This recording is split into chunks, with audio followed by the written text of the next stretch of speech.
Welcome to Viking Legacy and Lore. The episode you're about to hear will give you a deeper understanding of the legends and lore of the Viking Age and carry your imagination straight into their world. Before we dive in, I want to say thank you. I'm giving away a copy of the Sagas of the Icelanders to one listener as a way to say thank you. All you have to do is send an email to vikinglegacyandlore@gmail.com. Do that before July 4th to enter. The winner will be announced during the following episode. And now, the episode you've been waiting for. They found Guthred walking out of the woods barefoot. Blood on his hands, not a single scratch on him. Since then, he hadn't spoken much, and not since the raid that left 3 dead and left him with scars down his back and a voice like gravel. But when villagers started vanishing, first old Lifa, then the boy Svan, then Thora, the baker, they didn't turn to Guthred for leadership, they turned to him to hunt. Because Guthred had a way of tracking things that didn't want to be found. That's how he ended up crouched at the edge of the pine wood, where the snow sagged under the strange weight and the forest was too quiet. He found prints in the snow. Not quite human, not quite beast. Long toes, deep prints, something that walked, then crawled. And beside the prints, a stump, soaked in blood, steam still rising. And then he saw it, lodged in the bark, a scrap of wool dyed crimson, stitched with the symbol of the village elder. Guthred tugged it loose. The cloth gave way. In his hand it was wet, ragged, and bitten. And that evening, when they went to find the elder, he was gone. You've heard of werewolf myths. The myths of Europe, France, Romania, castles, full moons, and silver bullets. Forget about those. The oldest werewolf stories, the darkest, most twisted ones, come from the north. From the snow-choked pine forest, where the wind sounds like it's breathing from the fjords, where the warriors vanish in their own rage. From sagas carved into memory, not parchment. Today, we're dragging one of those sagas back into the firelight. And long before Hollywood turned werewolves into heartthrobs and tragic predators, the Norse whispered of men who didn't turn by accident. They chose it. They donned the skin of wolves, and when they howled, they didn't stop being men, they just stopped wanting to be. This episode, it isn't fantasy. It's not even mythology. It's a warning. A travel warning for sure. Don't wander Scandinavian woods after nightfall. But a deeper one too.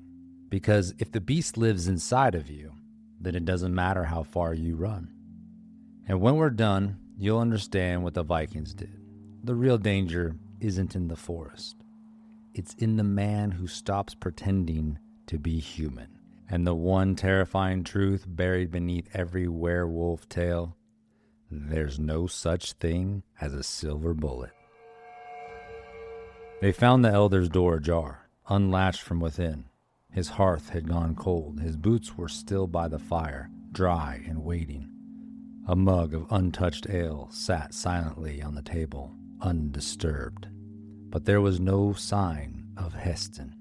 Not in the longhouse, not at the forge, not even at the graveside of his son, where he was often found at dusk. By twilight, half the village was searching, and by nightfall, no one was speaking above a whisper. Guthred returned to the woods, not because he wanted to, but because he had to know. The elder had always been something more than a man. Steel-backed, stone-faced, he was the kind of person whose presence anchored the world around him. But now, the world felt different, on the verge of feeling lost. Like a ship in the ocean floating aimlessly. As he searched the forest, the trees felt closer, the stars more distant, and every sound, snap of a twig, groan of a tree, seemed to breathe behind his neck. Still, Guthred pressed. He pressed deeper into the dark. He passed the old boundary stones, markers set generations ago, warning travelers not to go further unless they sought to join the dead. Beyond them lay the dark wood. It wasn't the name that scared people. It was the stories. Trees that bled, echoes that answered back, shadows that moved when the wind didn't, and worse, curses. The kind you didn't bring back to the village, the kind you brought back inside of you. Snow cracked underfoot as Guthred followed the trail, like a beast zigzagging through the woods, that he couldn't decide which way to go, whether to walk, whether to crawl, or maybe even march. The prince led him to an outcrop overlooking the fjord. That's where he saw it, something kneeling in the snow, naked, hunched, shivering. The air stank, iron and rot. Guthred stepped closer, spear in hand. "Elder?" he called, though he already knew the answer. The shape flinched, twitched, then turned. What looked back at him was not a man. Its jaw was too long, its teeth too sharp, its shoulders twitched as if the flesh no longer fit right. But the worst part, its eyes, not yellow, blue.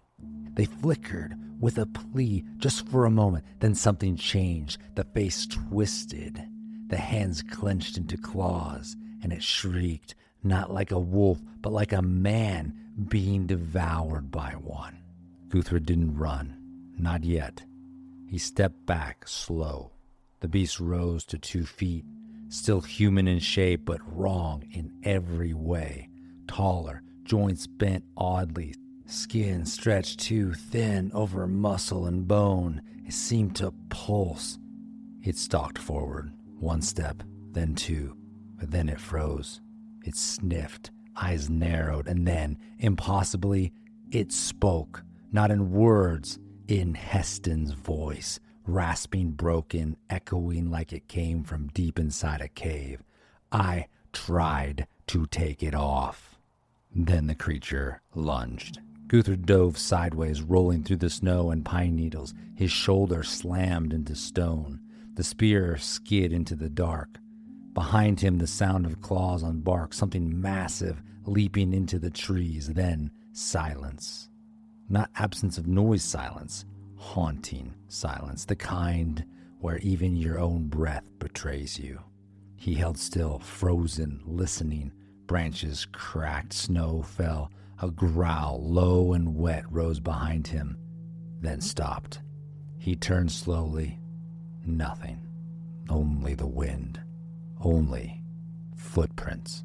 Footprints that led away, but not from the beast, from someone else. Booted, human, deliberate, trailing around the scene as if watching, as if following both hunter and prey, and left behind a pendant, hung from a strip of black leather etched with a rune. Guthred didn't recognize it. Twisted, tangled, neither Norse nor Christian. He picked it up, and from behind him a voice spoke, low, female, calm as the snow. "You shouldn't have come here alone." You've seen all kinds of werewolves in movies. The moody, tragic half-hero, half-beast. The human stalker, the human killer. But to the Vikings, it was much worse. Because they didn't just believe werewolves existed. They believed you could become one. Not by curse, but by choice. And once you put on the wolf skin, you might never come back.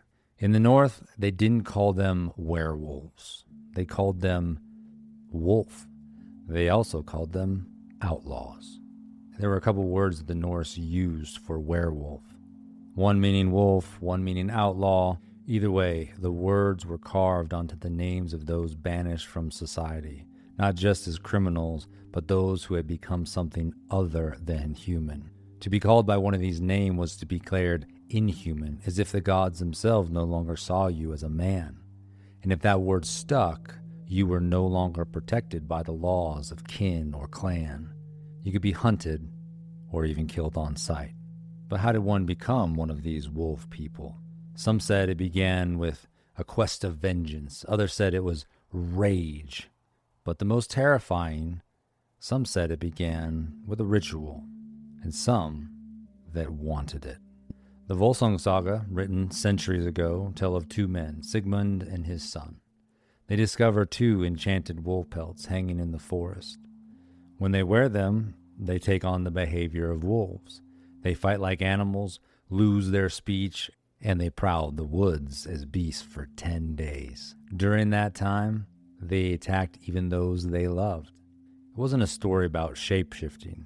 It was a warning about what happens when you become the thing that you hate. Another example are those elite Norse warriors who donned wolf skins. Not berserkers exactly, but those who fought in the same way. And they wore wolf skins, painted their faces, and worked themselves into a trance before a battle. They foamed at the mouth, immune to pain, lost to fear. Some sagas say they could bite through shields. Others said they howled and growled in their sleep. One thing they all agree on: these elite wolf warriors didn't just fight like wolves, they believed they were. Now ask yourself, how many times can you pretend before it stops being pretending? How many raids does it take before the bloodlust doesn't fade? At what point do you stop wearing the wolf skin and start being it? That's what made the Viking idea of werewolves so terrifying. It wasn't magic, it was identity. You wore the skin to fight better, to survive, to protect your people, but in so doing, you risked forgetting what it felt like to be a person at all. And here's what most people miss. To the Vikings, the line between beast and man wasn't a line at all. It was a door anyone could walk through if they were hungry enough, if they were hurt enough, if they were desperate enough. Some tales speak of men who returned from war changed, not in the soul, but in the eyes. They growled in sleep, ate raw meat, stared too long at the moon. Others never truly returned at all. And every once in a while, children would whisper about the wild man in the woods who walked on all fours when no one watched. Rune stones in Sweden even reference wolf in the sanctuary. A warning, a confession, maybe both. Because if a man who had once stood among you could become a monster, who else might do the same?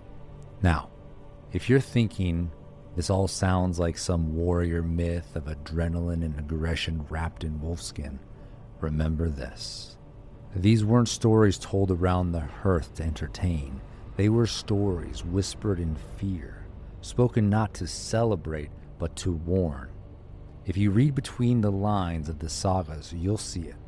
The werewolf wasn't the enemy in the forest.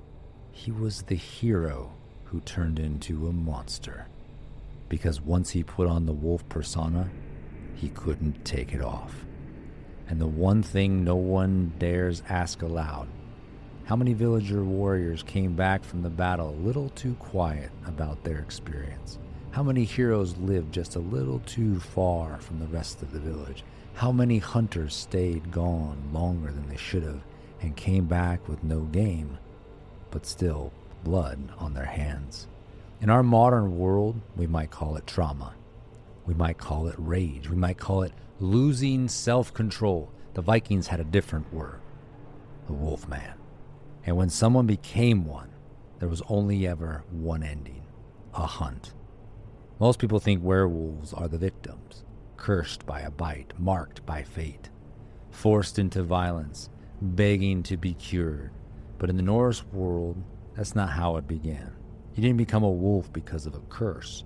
You became one because you wanted to, or, in some cases, because you had no choice. During the Viking Age, the North was a world where strength meant survival. No police, no prisons, no forgiveness for the weak. In Viking society, honor and fear were two sides of the same axe. If you could terrify your enemy before your sword left its sheath, you won.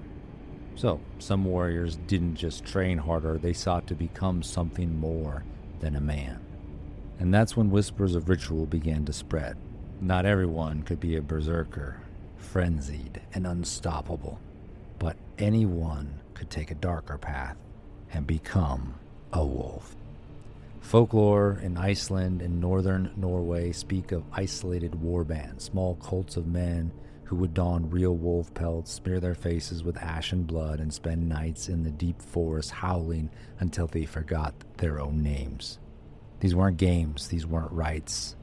Some drank hallucinogenic brews made of mushrooms or herbs, possibly toxic plants, used to create a trance state. Some carved runes into their own skin, specifically the runes associated with the god Tyr, sacrifice and control of chaos. Others participated in chants and seances until the world twisted around them, until they felt the wolf inside of them, and once it came, they welcomed it. These warriors, they weren't cursed, they were elevated, or so they believed.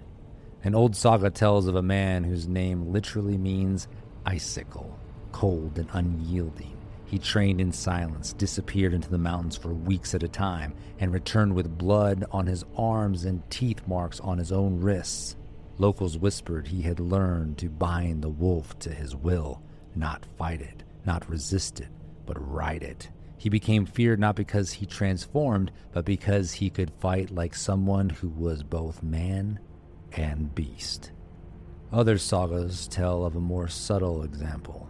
A man dreams repeatedly of wolves standing over his bed. He awakens howling. He begins walking into the woods at night, and by the end of the saga, the townsfolk tell of the shadows that speak in his voice and the growls in the dark. Was it a metaphor, madness, or was it a cultural echo, a warning of what ambition without restraint can become? Some didn't seek the wolf for war. They sought it because they had nothing else left. Those who had been exiled, branded outlaws, stripped of family, kin, and law, they were already living like animals, cast out into the wilderness. You can listen to the episode on Viking outlaws to hear more. So these outlaws became animals in order to survive. In the northernmost parts of Scandinavia, folk tales speak of wolfmen who stalked the tundra, men who gave up language, who chewed bones, who killed lone travelers with precision. For hunger? For madness? For meaning? Maybe. All because the world had thrown them out and the wolf personified survival. Even kings took notice. Some runestones speak of elite warriors nicknamed Great Cloaks or Moonbiters. In raids, they were loosed before dawn, not to win battles, to spread fear, to spread terror. Imagine waking to a burning village and a figure in a wolf skin soaked in blood, grinning and growling in the firelight. To Christian monks, they were demons. To local clans, they were demons. To kings and villagers alike, they were demons. To themselves, they were who they desired to be, and possibly what the world made them to be. But there was always a price. Every tale ends the same way. Isolation, madness, regret. One story tells of a warrior who wore the same wolfskin for 3 winters straight. When he finally removed it, his own dogs didn't recognize him and they tore him to pieces. In another, a man who fought with the rage of a wolf returned home but refused to speak. When he finally spoke, all he said was, "The wolf came home." Then he vanished into the woods and was never seen again. Hollywood turned werewolves into fantasy. Modern fitness gurus tell men, "Be a beast." Influencers talk about embracing rage, the alpha mindset, no mercy. But the Vikings knew something we forget. Once you let the beast in, it doesn't leave. And the most terrifying wolf is the one you enjoy becoming. So yes, the Vikings believed in werewolves, but they didn't fear the ones in the woods. They feared the ones who might take up residence in their hearts and minds, who would lead them in destructive ways, hurt themselves or their families until one day they didn't come home, or worse, they did. Guthred turned slowly. The woman stood between the 2 ancient pines, barefoot, her cloak swaying like a mist, her face pale as a snowdrift. "Who are you?" he rasped. Her eyes, gray as storm clouds, never blinked. "The one who warned him." She nodded towards the circle of stone, each marked with the symbol of Tyr. "He asked for it," she continued. "And now?" Guthred asked. She stepped forward. "I will tell you the truth." Guthred gripped his spear tight. "There's no taking it off." With those words, she took a step back and then vanished without a sound. Only the wind was left to answer his questions now. What is happening? Who is the elder, and who is she talking about? He picked up the trail again. A trail of blood, clawed trees, footprints, but they were deliberate, not random anymore. They were no longer scattered mindlessly. He had seen this before. He could tell that the predator was trying to lead his prey into a trap. Guthred continued vigilant, passing landmarks he knew from childhood. A felled pine where he once set traps for rabbits, a hollow log where he'd carved his favorite rune. A trail was circling back to the village. He thought instantly the target must be going back to the village, so he ran. He ran faster than he thought his body could.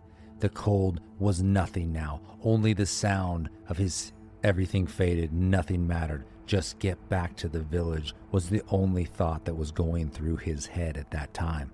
By the time he reached the edge of the village, he could hear it, screams, and not the kind that echo, the kind that die mid-breath. He barreled into the square, saw a shape blur past the blacksmith's hut.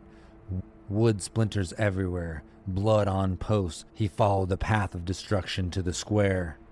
Then he saw the creature, human-like, but not in every way. It leapt, its back arched, claws out. It struck a man through the chest like a hawk snatching a hare in the field, and then turned slowly and saw Guthred. The beast paused, something behind the eyes. Guthred knew that look, and he thought, it's not possible. This whole time they were worried about and looking for Heston. It was Heston's face that flickered like a candle behind the eyes of the beast. But the beast twisted again. The jaw split, the spine cracked. The wolf was back. Guthred didn't shout. He simply stepped forward. "I know you're in there," he said. And for the briefest moment, the growling stopped. They circled each other like wolves, deciding who would be the next alpha. Both staring with intensity, both ready to fight. Guthred struck first, fast, wide, high. The beast ducked, clawed back. Guthred's shoulder split open. But he stood. This wasn't an ordinary duel. This was a predator versus predator, and only one would survive. The beast closed the gap, looking to exploit the wound, but Guthred's spear sliced deep into the beast's side. Blood arced.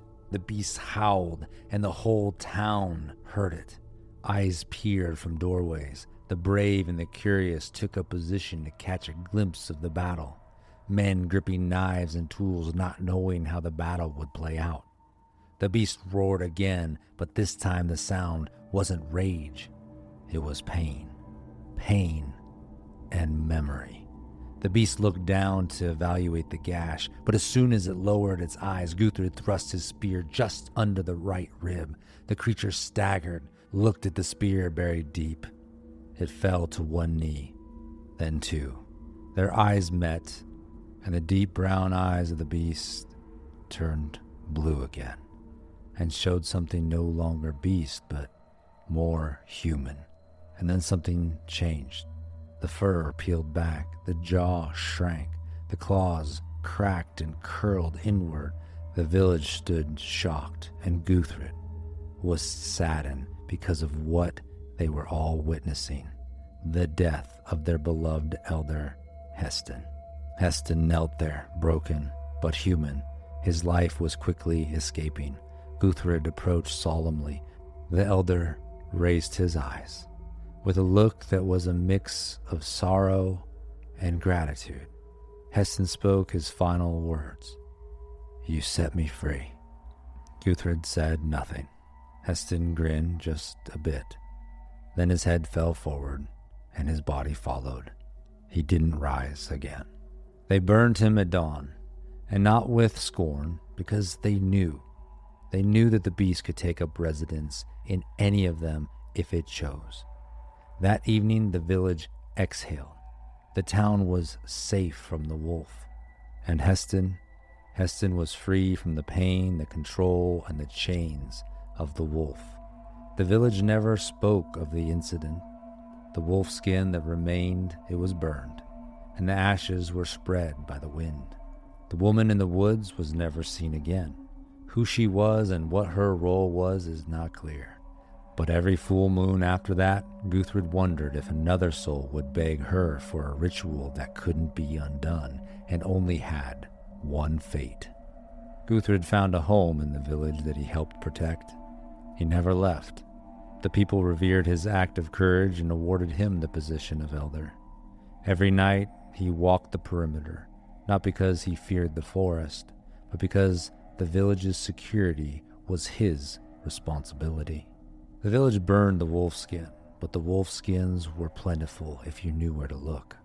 And with a desire to be something else, the danger always exists to lose your true identity in something that's only purpose is to consume the one who wears it and possibly others that come into contact with its rage. The Norse understood something we've forgotten.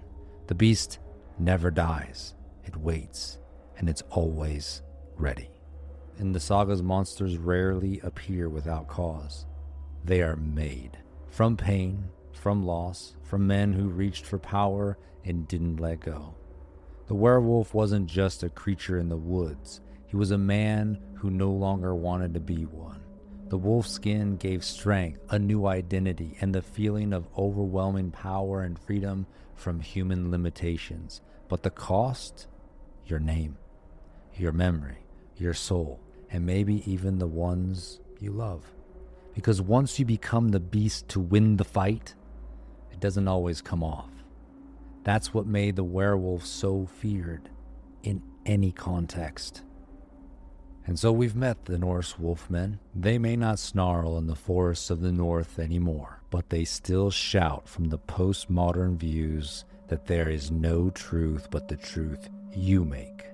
Be a beast, be feared, never be weak. They sell rage as freedom, violence as virtue, self as savior, and millions follow this philosophy into the dark. But the sagas left a warning.